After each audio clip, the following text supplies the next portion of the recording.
Hello my dear friends, welcome to at my YouTube channel HSC classes by P Yadav. तो जैसा कि दोस्तों हमने फर्स्ट वीडियो में देखा कि what is the difference between निबोस old syllabus and new syllabus, दोनों सिलेबस में क्या क्या डिफरेंस है उसके बारे में हमने जाना। देन उससे पहले निबोस एलिमेंट वन स्टार्ट करने से पहले हम जानेंगे, थोड़ा सा निबोस का इंट्रोडक्शन कर लेते हैं कि क्या क्या एलिमेंट्स हैं, कैसे एग्जाम्स के लिए तैयारी करें, और भी डिटेल्स में बात करेंगे। तो चलिए सबसे पहले निबोस का आईजीसी 1 आईजीसी 2 का और एग्जाम्स के बारे में थोड़ा सा एक बार इंट्रोडक्शन करते हैं। सबसे पहले चीज इंट्रोडक्शन टू यूनिट IG1। सबसे पहले हम IG1 के बारे में डिस्कस करेंगे। इसमें IG1 में आप सबको मालूम है कि पहले 5 एलिमेंट हुआ करता था और नए सिलेबस में 4 एलिमेंट हो गया है। तो सबसे पहले एलिमेंट जो है, why we should manage work place health and safety. हमें कार्यस्थल पर हेल्थ एंड सेफ्टी इंप्लीमेंट करना क्यों जरूरी है। Element two, how health and safety management system work and what they look like. कैसे हेल्थ एंड सेफ्टी मैनेजमेंट काम करता है और ये कैसे दिखता है, वो एलिमेंट 2 में बात करेंगे। Then element 3, managing risk, understanding people and process. People को समझेंगे, रिस्क को कंट्रोल करेंगे, कैसे करना है, क्या प्रोसेस है, उसके बारे में डिटेल में बात करेंगे in element 3। And last one is health and safety monitoring and measuring. Health and safety को मेजरिंग कैसे किया जाए और क्या जो तरीके हैं रिलेटेड टू सेफ्टी इंप्रूवमेंट का, उसके बारे में हम जानेंगे। देन डिस्कस करेंगे यूनिट IG1 का फाइनल रिमाइंडर समरी है। उसके बाद लास्ट में हम क्वेश्चन और आंसर भी देखेंगे। तो एलिमेंट 1 का जो ये डिटेल्स है, जैसा कि आप स्क्रीन पे देख पा रहे होंगे। पहला, why we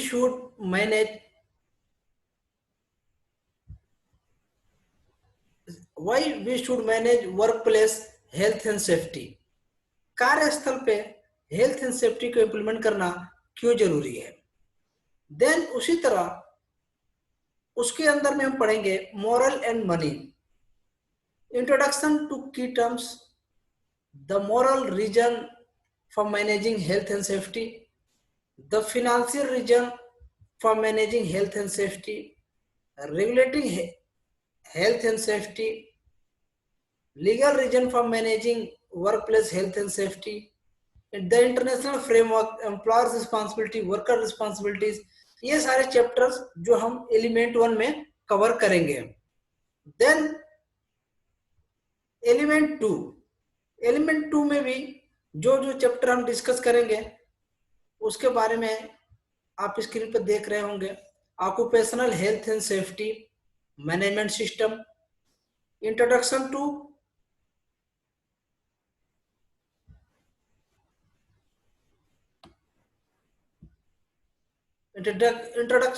occupational health and safety management system, ILO OSH 2010 and the ILO occupational safety and health management system, ISO 45001। देखिए, पहले जो 45001 था वो ISO नहीं था, वो एक इंटरनेशनल स्टैंडर्ड था। मैंने एक अलग से वीडियो ऑलरेडी मैंने अपने चैनल पर अपलोड किया है ओसाज के बारे में कि कब ये 45001 हुआ, क्या क्या उसके कंटेंट हैं, उस सब डिटेल्स में उस वीडियो में डिस्कस किया हूं। आप वहां से 45001 2018 के बारे में अच्छी तरीके से डिटेल में नॉलेज ले सकते हैं। Then the occupational health and safety management system standard, OHSAS को इसने एलिमेंट 2 में ले लिया है। पहले ओल्ड सिलेबस में बस उसके बारे में जिक्र किया था, बट इसमें एक इन्होंने चैप्टर ही डाल दिया है इसमें। Then making the management system work, the health and safety policy, introduction to health and safety policies, the 3 part of health and safety policy, तीनों पार्ट हेल्थ एंड सेफ्टी के क्या है, रिव्यूइंग पॉलिसी, पॉलिसी कब कब review होता है, किसके द्वारा साइन होती है, पॉलिसी क्या है, उसके बारे में एलिमेंट 2 में डिटेल में डिस्कस करेंगे। जब हम एलिमेंट 2 जब स्टार्ट करेंगे तो उसमें डिटेल में बात करेंगे। देन आता है आपका एलिमेंट 3। एलिमेंट 3 क्या है, managing risk, understanding people and process, health and safety culture, relationship between health and safety culture and performance, indicators of health and safety culture, the influence of peers, improving health and safety cultures। तो इस तरह से ये जो जैसे आप screen पर देख पा रहे होंगे, ये एलिमेंट 3 के सारे टॉपिक हैं जो हम एक एक चीज बड़ी डिटेल में बात करेंगे। जब जैसे हम चैप्टर वाइज एक एक पढ़ते जाएंगे, हम डिटेल में बात करते जाएंगे। यदि आपको चैप्टर एलिमेंट्स के टॉपिक पढ़ने हैं, ये तो सारा चीज हम वीडियो में पढ़ेंगे ही, जैसे एलिमेंट 3 चालू हो उसमें पढ़ेंगे ही। बट यदि आपको लगता है कि पहले इसको हम एक बार चैप्टर देख लें, तो आप वीडियो को पॉज करें और पढ़ लें कि क्या क्या इसमें दिया है, क्या क्या एलिमेंट 3 में चैप्टर में दिया गया है। देन आपका आता है एलिमेंट 4। एलिमेंट 4 लास्ट एलिमेंट, ये जो पहले था 4 active and active monitoring, element 4 and 5 में भी था। अब उसी को कंपेयर करके एलिमेंट 4 कर दिया है, एक एलिमेंट हो गया है, और उसी एलिमेंट में हर एक एक चीज को बहुत अच्छी तरीके से डिटेल्ड में नेबोस ने ऐड कर दिया है। Introduction to active and reactive monitoring, reactive और रिएक्टिव मॉनिटरिंग के बारे में डिस्कस करेंगे कि एक्टिव मॉनिटरिंग क्या है, रिएक्टिव मॉनिटरिंग क्या है, उसके बारे में हम एलिमेंट जब स्टार्ट करेंगे तो डिटेल में बात करेंगे। देन सेफ्टी इंस्पेक्शन, सैंपलिंग ए टूर, सेफ्टी इंस्पेक्शन कब होता है, उसके मेरिट क्या है, डिमेरिट्स क्या है, उसके बारे में बात करेंगे। Arrangement for active monitoring, active monitoring का अरेंजमेंट्स क्या है, रिएक्टिव मॉनिटरिंग का जो है कि उसका क्या शेड्यूल है, उसके बारे में हम बात करेंगे। Then investigating, recording and reporting incident, incident को इन्वेस्टिगेट करना, रिकॉर्ड करना, रिपोर्ट करना, उसके बारे में हम जानेंगे। Introduction to introduction incident in investigation. Then discuss करेंगे about types of incident. Then basic investigation procedure क्या क्या है, records and reporting requirements, reporting of event to external agency, health and safety auditing, introduction of auditing, the stages of an audit, internal and external audits, reviewing health and safety performance, purpose of regular reviews, issue to be considered in review। ये जितने सारे topic detail है, ये जब भी कोई हम element चालू करेंगे, स्टार्ट करेंगे, हम ये सारा चीज उसमें डिस्कस करेंगे। एलिमेंट 4 3 2 1 जो भी स्टार्ट करेंगे उसमें पहले हम टॉपिक डिस्कस करेंगे, देन उसके बाद से आगे बढ़ेंगे। यदि आप अभी देखना चाहते हैं कि क्या क्या टॉपिक्स है एलिमेंट 4 में, तो आप वीडियो पॉज करके आप देख सकते हैं।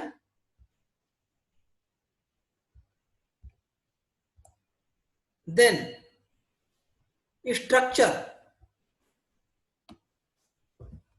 कोर्स स्ट्रक्चर के बारे में एक बार हम जानेंगे। The study text has been designed to provide you with the core knowledge needed to successfully complete Unit 1 of the NIBOS International General Certificate in Occupational Health and Safety। जैसा कि मैंने अपने फर्स्ट वीडियो में भी बताया था आपको कि बहुत सिस्टमेटिक तरीके से निबोस ने पहले कोर्स की अपेक्षा इस अपेक्षा में बहुत सिस्टमेटिक तरीके से इन्होंने अरेंज करके और डिटेल में इन लोगों ने एक्सप्लेन किया है, ताकि स्टूडेंट पढ़ते ही उसको क्लियर कॉन्सेप्ट समझ में आ जाए और यूनिट 1 को आसानी से क्रैक कर सके, as well as providing a useful overview of workplace health and safety management. It follow the structure content of the NIBOS syllabus. जो NIBOS का जो syllabus है वो जो नीचे दिया गया है, जैसे कि इतना ये दिया गया है, इस तरह से उन्होंने स्ट्रक्चर नया रेडी किया है। जैसे कि पहले कैसा था कि 5 तक था एलिमेंट 1 में और फिर एक 8 तक था, बट इन्होंने इस बार क्या किया है, डायरेक्ट एक चैप्टर कर दिया है और 4 तक इन्होंने एलिमेंट 1 लिया है जिसमें मैनेजमेंट हेल्थ एंड सेफ्टी है, और 5 to 11 वो उसमें उन्होंने प्रैक्टिकल में डाल रखा है। तो जैसे कि हमने पहले डिस्कस किया एलिमेंट 1 के क्या क्या चैप्टर हैं, एलिमेंट 2 का टॉपिक क्या है, एलिमेंट 3 का क्या है और एलिमेंट 4 का क्या टॉपिक्स है, इसमें हम ऑलरेडी देख चुके हैं। Then IG2 risk assessment and assessed by the practical assessment, risk assessment करना है और प्रैक्टिकल असेसमेंट करके आपको सबमिट करना है, जो कि ये जो 5 एलिमेंट आप पढ़ेंगे इसी के बेस पे वो आपको प्रैक्टिकल और असेसमेंट करने होते हैं। तो उसमें क्या आ जाएगा, physical and psychological health, musculoskeletal health, chemical and biological agents, general workplace issues, work equipment, fire and electricity, इसके बारे में डिस्कस करेंगे। देन आपका आता है यूनिट IG1। यूनिट IG1 जो है कि total management health and safety पे आधारित है, बेस्ड है। देन IG2 रिस्क असेसमेंट करना है, यदि दोनों आप क्लियर करते हैं तो general certificate in occupational health safety आपको निबोस का सर्टिफिकेट मिलेगा। दोनों आप क्वालिफाई करते हैं तो निबोस के द्वारा आपको सर्टिफिकेट दिया जाएगा। अब जो सर्टिफिकेट का जो टाइमिंग है विद इन 50 डेज में आपका रिजल्ट आ जाता है उसका। पहले थोड़ा सा ज्यादा टाइम लगता था, 2 मंथ्स अराउंड लगता था, बट अब 50 डेज 45 to 50 डेज में आ जाता है सर्टिफिकेट, रिजल्ट आ जाता है। देन असेसमेंट, कैसे असेसमेंट करें,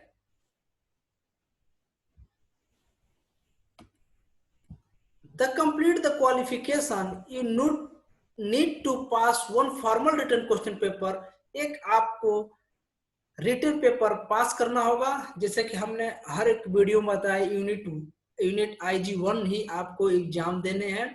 एंड प्रैक्टिकल असेसमेंट, आप निबोस जैसे कि नीचे हमने अभी पढ़ा जस्ट कि एक पेपर पास करने हैं और रिस्क असेसमेंट करना है और उसके बाद से आपको निबोस का क्वालिफाइड सर्टिफिकेट मिल जाएगा। Then formal written exam test knowledge covered in element 1 to 4 unit IG1, it does not test information covered in element 5 to 11 unit IG2.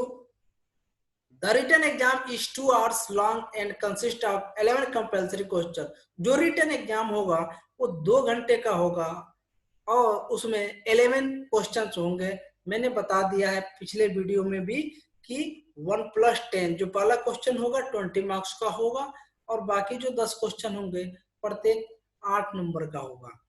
Each of which requires a full written answer, आपको पूरा detail में लिखना होगा। Further information and help on the written exam is given in this study text in the introduction to unit IG1, the exam skills section and the end of element 1 to 4।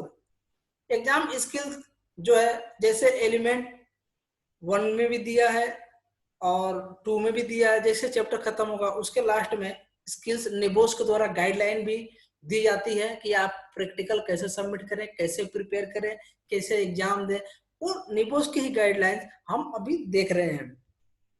Then assessment test knowledge covered in the unit IG2 text element 5 to 11, this requires you to carry out a risk assessment in a workplace. Further information and help on the practical assessment is given in the unit IG2. Study text in the introduction to unit IG2, the practical assessment guidance section at the end of element 5 to 11 and in the unit IG2, and then final reminder section उसके बाद final reminder section है। यदि आप आराम से इसको पढ़ना चाहते हैं तो वीडियो पॉज करके भी आसानी से इसको देख सकते हैं। ये जस्ट मैं एक बैकग्राउंड बता रहा हूँ। यदि कोई नया स्टूडेंट है तो एक बार इस सारी चीजों को डिटेल में पढ़े कि नबोस रजिस्ट्रेशन या अपना पढ़ाई कैसे स्टार्ट करें, उसके बारे में निबोस से कुछ गाइडलाइंस है, उसके बारे में उन्होंने बताया है। कोई भी एलिमेंट चालू करने से पहले हमें अपने को एसेस करना है। वो कैसे करना है, निबोस के कुछ गाइडलाइंस है जो अभी हम देख रहे हैं, पूरे निबोस की गाइडलाइंस है। Welcome to the first part of your NEBOSH certificate course. Unit IG1 has 4 chapters और एलिमेंट। जैसे कि हम सबको मालूम है कि यूनिट IG1 कितने चैप्टर हैं, 4 एलिमेंट्स हैं। पहला एलिमेंट किस बेस्ड पे है, contents and explanation of the reasons for managing health and safety effectively including an examination of legal standard and an introduction to the principle of contractor management. Element 2 है जो based है, introduction introduces the idea of health and safety management system and how these are set out in organizational policies. Element 3 deals with a wide range of topics that site at the core of effective health and safety management. Topics include health and safety culture, how this culture can health and safety culture को कैसे improve किया जाए, risk assessment कितना effective होना चाहिए, safe system of work क्या है, emergency procedure क्या है, फर्स्ट एड क्या है। एलिमेंट 3 उसके बारे में हम बात करेंगे। देन एलिमेंट 4 है contents and explanation of active and reactive monitoring, accident reporting and investigation of health and safety auditing. Element 4 contains an explanation of active and reactive monitoring, accident reporting and investigation and health and safety auditing। वो पूरा active and reactive monitoring के ऊपर है, accident report करना, investigate करना, health and safety audit करना, उसके ऊपर में डिटेल में बात किया गया है। The common theme that runs through these elements is the issue of management, technical details of specific hazards or hazards groups such as machinery, noise hazards, chemicals, fire are described in unit IG2 of the code। जैसा कि हमने अभी recently discuss किया है कि इस तरह का machinery hazards, noise, chemical, fire, वो सब IG2 में डिटेल में डिस्कस करेंगे। Then these first 4 elements are assessed by question paper. ये आपको एग्जाम देना है। बाकी जो IG2 के बेस्ड पे जो भी हम पढ़ेंगे उसको कहाँ यूज करना है, हम प्रैक्टिकल असेसमेंट करेंगे उसमें यूज करना है। देन सेम एग्जाम के बारे में निबोस से कुछ गाइडलाइंस है। The formal assessment of the certificate course has one written exam and a practical assessment. Exam में आपको क्वालिफाई करने के लिए एक आप रिटन एग्जाम देना होगा और एक प्रैक्टिकल असेसमेंट सबमिट करना होगा। The written exam test knowledge covered in element 1 to 4। जो रिटन एग्जाम जो बेस्ड होगा 1 to 4 जो एलिमेंट पढ़ेंगे उस पे होगा जो हम IG1 में कवर्ड करेंगे। It does not test information covered in element 5 to 11। वो जो 5 और 5 to 11 के जो टॉपिक एलिमेंट होंगे उससे रिलेटेड बिल्कुल नहीं रहेगा जो हम IG1 का एग्जाम देंगे। Unit IG2 covered by the second study text। The exam is conducted under exam। इसमें टोटल आपका ये है, बाकी आप डिटेल में वीडियो पॉज करके देख सकते हैं।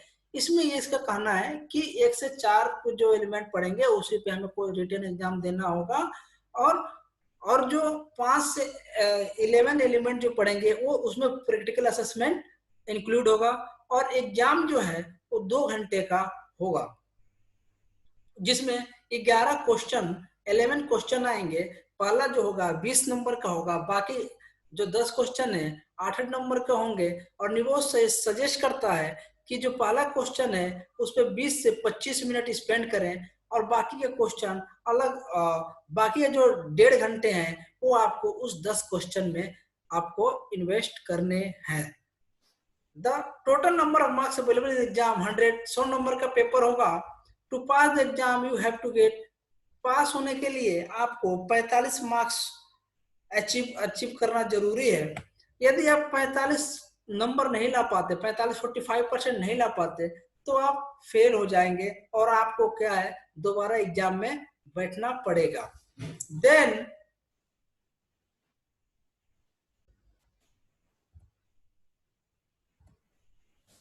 the means you may resit the exam provide you to do so within 5 years। आपको 5 साल के अंदर में निबोस क्लियर करने होते हैं, अदरवाइज आपको फिर दोबारा से रजिस्ट्रेशन करना पड़ेगा। You may resist as many times as you want within that 5-year time scale। आप 5 साल के अंदर में जितने मर्जी बार उतने बार बैठ सकते हैं। You have to pass the exam in order to achieve the certificate qualification। Don't worry about the details of exam of now। अब एग्जाम के बारे में डिटेल्स में चिंता ना करें। We will come back it later in this introduction। वो नए तरीके से इंट्रोडक्शन हो रहा है। For now it's simply worth bearing in mind as you are reading through your unit IG1 course material and studying the various topics and ideas that there is an assessment at the end and this assessment takes the form of an exam। When you study unit IG2 of the course, you are assessed by a practical assessment। This requires you to carry out a risk assessment exercise in your workplace on a wide range of hazards identified। This can be done over a period of time with full access to your course materials and other sources of information। There are rules that govern this assessment, but it is not done under exam conditions। Further information on the practical assessment is given in the unit IG2 study text। वो पढ़ने के लिए IG2 का book दिया गया है। बाकी आप डिटेल में अच्छे से देख सकते हैं, वीडियो पॉज करके आप देख सकते हैं। देन आपका व्हेन टू स्टडी, कब पढ़ाई करें उसके बारे में है। Think about the amount of time that you have available to do the work that you need to do। Think about which days of the week can be used for study। कौन सा दिन suitable रहेगा पढ़ने के लिए, आप plan कर सकते हैं। Think about what times during those days are free। उस टाइम कितने बजे तक मतलब फ्री क्या टाइम ही रहेगा पढ़ने के लिए। Think about the other demands that you have on your time. और कुछ डिमांड है उस टाइम के लिए, वो भी फिक्स करें। Such as work and family commitment. हो सकता है कि आपने फैमिली और फ्रेंड को कुछ कमिटमेंट कर रखे हो उस टाइम पे। You must plan your study time in and around all of these things। आपको ये सारी चीज बीच के सब चीजों के बीच में आपका पढ़ाई के लिए प्लान करना होगा। If you fail to plan, यदि आप फेल हो गए प्लान करने में, then you plan to fail। तब आपका प्लान फेल हो जाएगा। At the same time, think about what times of day suits you best up for studying। कौन सा टाइम आपके लिए बेस्ट रहेगा पढ़ने के लिए। Some people are morning larks। कुछ लोग सुबह में लैक्स मतलब गुनगुनाते हैं या चिड़िया चाकने लगती है। They like to be up and at it early। Other people are night owls and study best late in the evening or even past midnight। This needs to be factored into your planning। And finally, think about rest and relaxation। If you work too hard, your stress levels might increase and which can have a negative impact on your ability to study effectively। Ultimately, this might lead to a poor performance in the exam, so make sure that you factor in time off for recovery। अब पढ़ाई के लिए हर एक चीज से time निकालें, तभी जाकर आप एक अच्छा तरह से प्लान कर सकते हैं और प्लान को अचीव कर सकते हैं। अदरवाइज प्लान फेल हो गया तो क्या होगा, उसका असर क्या पुअर परफॉर्मेंस के ऊपर जाएगा। जो एग्जाम में पुअर परफॉर्मेंस करेंगे उसका रीजन यही रहेगा कि जब आपका जो प्लान बनाए थे वो फेल हो गया। देन आपको क्या करना पड़ेगा, फिर यदि फेल हो गया तो रीटेक एग्जाम करना पड़ेगा। देन निबोस के कुछ गाइडलाइन है हाउ टू स्टडी, पढ़ाई कैसे करें। तो इसमें उन्होंने कुछ गाइडलाइन दिया है। Studying just involve reading the course materials, right, क्या कोर्स मटेरियल पढ़ना ही उचित काफी है? रॉन्ग, गलत answer. Reading test on the page of screen is one part of the process, ये एक प्रोसेस है, जिसे कि अभी मैं पढ़ा रहा हूं, तो ये एक प्रोसेस है। But effective studying is much more than just reading. आपका इफेक्टिव स्टडी तब भी होगा जब अपने हिसाब से, अपने तरह से ज्यादा आप पढ़ेंगे। इफेक्टिव स्टडी इन्वॉल्व्स कब होगा? Thinking about what you are reading as you are reading it, किस तरह से आप सोच रहे हैं और किस तरह से क्या पढ़ रहे हैं। Comparing what you are reading with your own personal experience and pre existing knowledge, आप कंपेयरिंग करें जो आप अभी पढ़ रहे हैं और जो अभी एक्चुअल प्रैक्टिकल में कर रहे हैं, तो उसके बारे में ना कंपेयरिंग करें अपने अपने पर्सनल एक्सपीरियंस के, दोनों के साथ, पर्सनल एक्सपीरियंस और जो भी पढ़ रहे हैं इसके साथ क्या करें, कंपेयर करें। Identifying gaps in your existing knowledge, अपने नॉलेज को जो गैप है, आपके नॉलेज जो गैप है उसको आइडेंटिफाई करें। सबसे पहले आपको कौन सा टॉपिक ज्यादा डिफिकल्ट लग रहा है, सबसे पहले उसको गैप को एनालिसिस करने के बाद में आप उस पर काम करें। Reflecting on what you have read at some later stage, आप रिफ्लेक्ट करें कि अभी जो आपने पीछे पढ़ा है उस क्या हमने पढ़ा, उसको भी दिमाग में रिफ्लेक्ट करें। Gaining and understanding of the topics and ideas, अलग अलग तरह से टॉपिक का सोचें, आइडियाज लें, दूसरे से बात करें। Developing your memory so that the information is available for easy recall, आप अपनी मेमोरी, सोचने की जो क्षमता है उसको बढ़ाएं, तो क्या होगा, आसान होगा। जो अभी हमने रिसेंटली पढ़ा वो हमें याद होगा कि हमने रिसेंटली क्या पढ़ा है। अदरवाइज हम पढ़ते जाएंगे, भूलते जाएंगे, तो उससे फायदा नहीं होगा। It is about building mental framework and inserting various topics and ideas into the framework to create a coherent structure that you mark sense to you। Same उसी तरह दिमाग में एक बिल्डिंग का फ्रेमवर्क, मतलब ढांचा बनाए, अलग अलग टॉपिक का एक स्ट्रक्चर बनाए, that you can remember and explain to somebody else। आप इस तरह से आप याद कर सकते हैं और किसी को आसानी के साथ एक्सप्लेन कर सकते हैं। Think of study as doing a jigsaw puzzle. How do you do a jigsaw puzzle? You start with the corner, then you do the edges। जैसे कि जिक्सा पजल में होता है, आप कॉर्नर से स्टार्ट करते हैं और देन लास्ट में एज पे आते हैं। Then you do the easy and obvious bits in the middle, and you finish with the blue sky that is poorly defined and where one piece looks just like any other। तो इस तरह से निबोस की कुछ guidelines हैं। उन्होंने exam में बताया है कि आप कैसे, आपको तैयारी करनी है, कैसे पढ़नी है। ये जो सारी डिटेल्स है आप वीडियो पॉज करके देख सकते हैं, और क्या क्या इसमें उन्होंने गाइडलाइंस दिए हैं। ये ऑलरेडी निबोस के जो ओल्ड सिलेबस है उसमें भी ये सारी चीजें डिस्कस है। Now go back to the start of element 1 and reread what you have already looked। As you do this, look at your summary notes, correct any mistake, add vital information। तो इस तरह से आप video pause करके देख सकते हैं, बहुत सारे गाइडलाइंस हैं।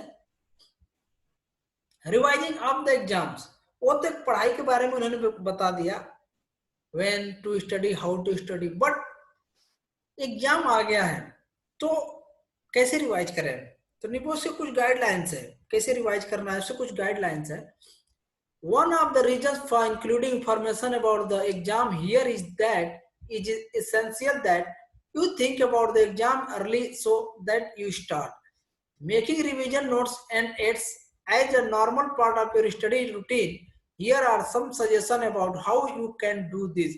आप रिवीजन कैसे कर सकते हैं, आप जो अपने नोट्स बनाए हैं उसके बारे में है। Don't just read the book, केवल किताब पूरी पढ़ते हुए नहीं जाना है। Read the book and make condensed note, एक अच्छे तरीके से दबा कॉम्पैक्ट नोट बनाए, मतलब शॉर्ट नोट जिसे बोलते हैं, एक शॉर्ट नोट बनाए। Read the book and highlight keywords and idea on the page. आप किताब पढ़ें और उसमें जो चीज इंपॉर्टेंट है उस चीजों क्या है उसमें हाईलाइट करें। Read the book and draw a mind map. अपने दिमाग में एक पूरा तरह से मैप बना लें, कौन सा चैप्टर के बाद, किस एलिमेंट के बाद, किस टॉपिक के बाद, किस पैराग्राफ के बाद क्या चीज बुक में लिखा गया। मतलब एक होता है ना छाप छोड़ना, दिमाग पूरा स्कैन कर लें किताब को। आप अपना नोट्स बना के उसको पूरा स्कैन कर लें। जैसे कि आप अपने ऐसे यदि नोट बनाते हैं और एग्जाम के टाइम में यदि वो नोट्स पढ़ते हैं तो क्या होता है, पूरा स्कैन हो जाता है, वो अच्छे तरीके से याद हो जाता है। इसके लिए अपना नोट्स बनाए और दिमाग में एक मैप भी बना लें। Then record some audio notes about you have just read. जैसा कि मैंने पहले वीडियो में बताया कि आप एक ऑडियो रिकॉर्ड बनाएं और लीड कान में ईयरफोन लगाकर कहीं आप ट्रेवलिंग कर रहे हैं तभी भी सुने, जो आप पढ़ रहे हैं उसको रिकॉर्ड करें और उससे सुने। Make a large poster that summarise topic. और एक टॉपिक बहुत अच्छे तरीके से प्रिपेयर करें। Make some flash card during index card. जो कुछ इंडेक्स कार्ड होते हैं, स्टिकी नोट्स होते हैं, उसके बीच में आप क्या है ना उसे लगाएं ताकि आपको आइडिया हो जाए डायरेक्ट किस पेज पे जाना है। उसके लिए आप हर जगह पे स्टिकी नोट का इस्तेमाल कर सकते हैं। Build this into your study routine so that you are doing the things as you read through the element. It gives you an activity to do while you are studying. It will help you focus because you have to concentrate to decide what to write. It will also help you when you are reviewing your study notes. Study notes नीचे दिया गया है, जैसे देखिए आपको कैसे पढ़ना है। स्टडी फॉर 40 मिनट्स और सो, टेक 10 मिनट ब्रेक, रिव्यू और स्टडी नोट्स 5 मिनट के अंदर, लेस देन 5 मिनट। जो 40 मिनट पढ़ेंगे 10 मिनट का ब्रेक लें, फिर 5 मिनट आप उसको रिव्यू करें। अ डे लेटर, एक दिन बाद रिव्यू और स्टडी नोट्स, 5 मिनट में आप उसको रिव्यू करें। A few days later review और स्टडी नोट्स, जो आप नोट्स बना रहे हैं फिर उसको कुछ दिन बाद उसको क्या करें, रिव्यू करें। In other words, repetition is the key to building rapid future recall.